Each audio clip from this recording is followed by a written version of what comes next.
That's all right. Hey, folks. Happy afternoon.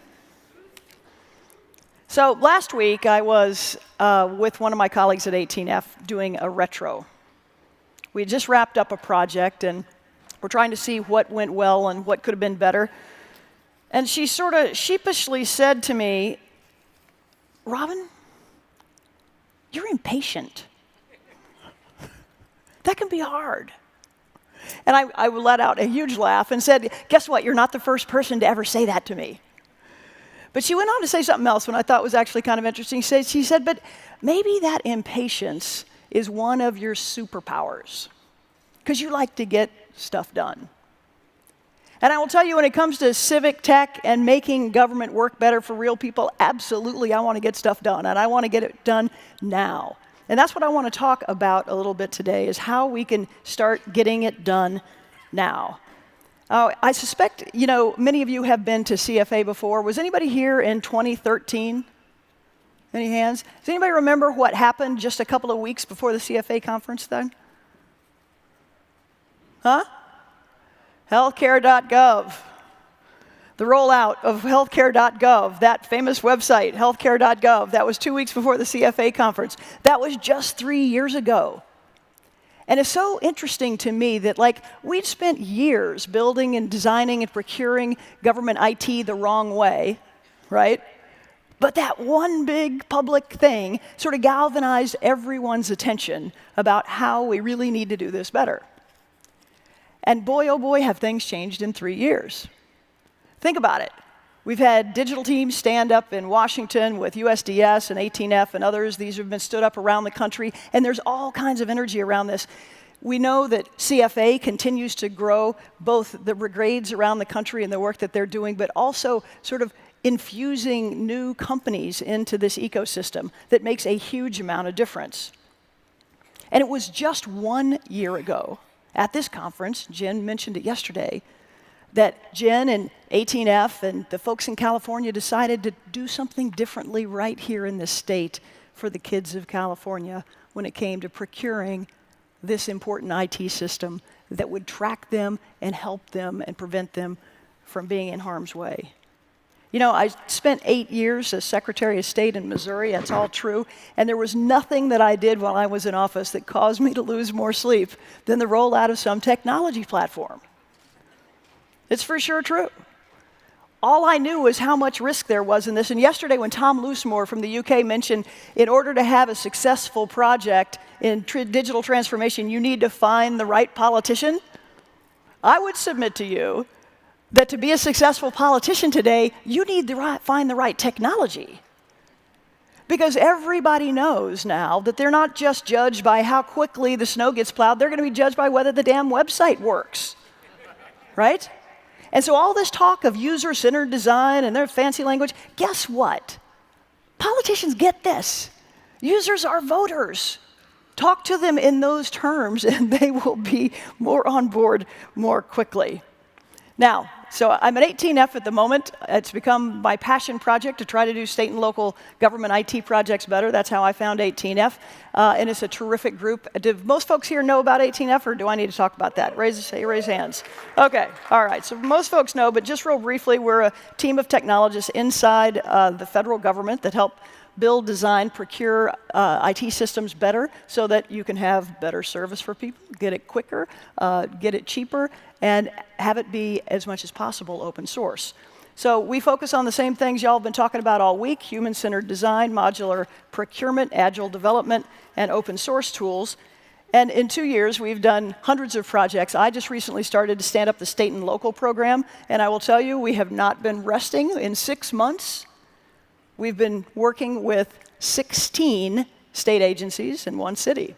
And it's pretty amazing that when you have all of these folks that basically provide the same service, that you can make a huge amount of difference across the board.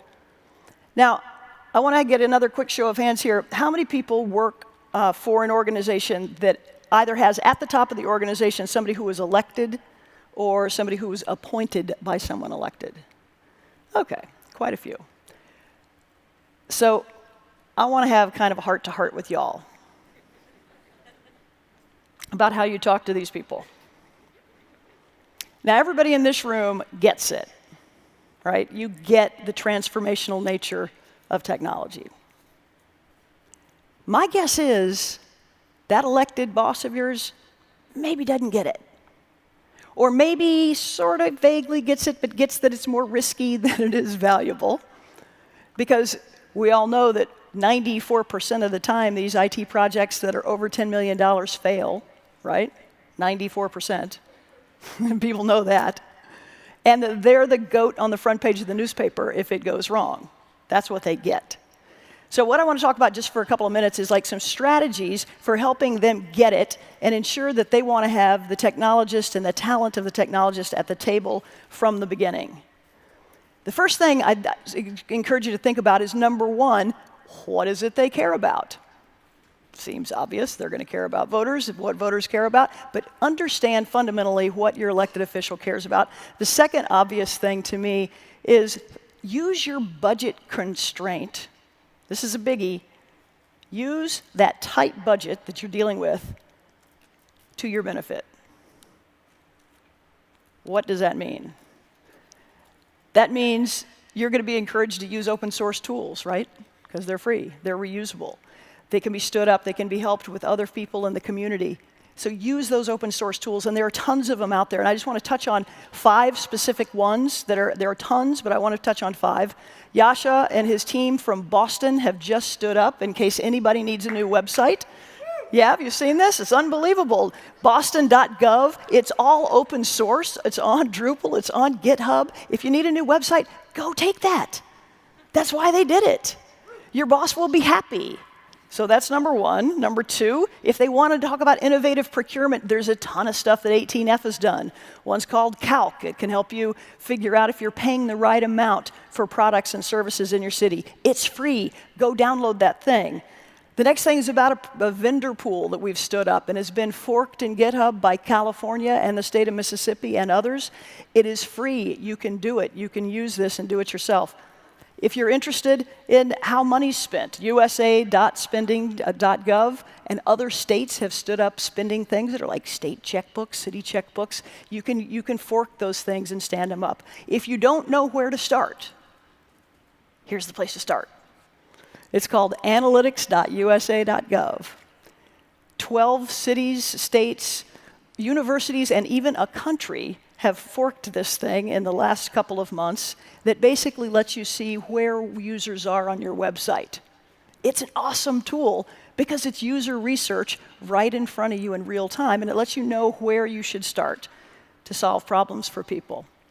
The coolest thing about this open source community that's been developing because of all of these constraints and because of transparency and other issues is that they can help each other.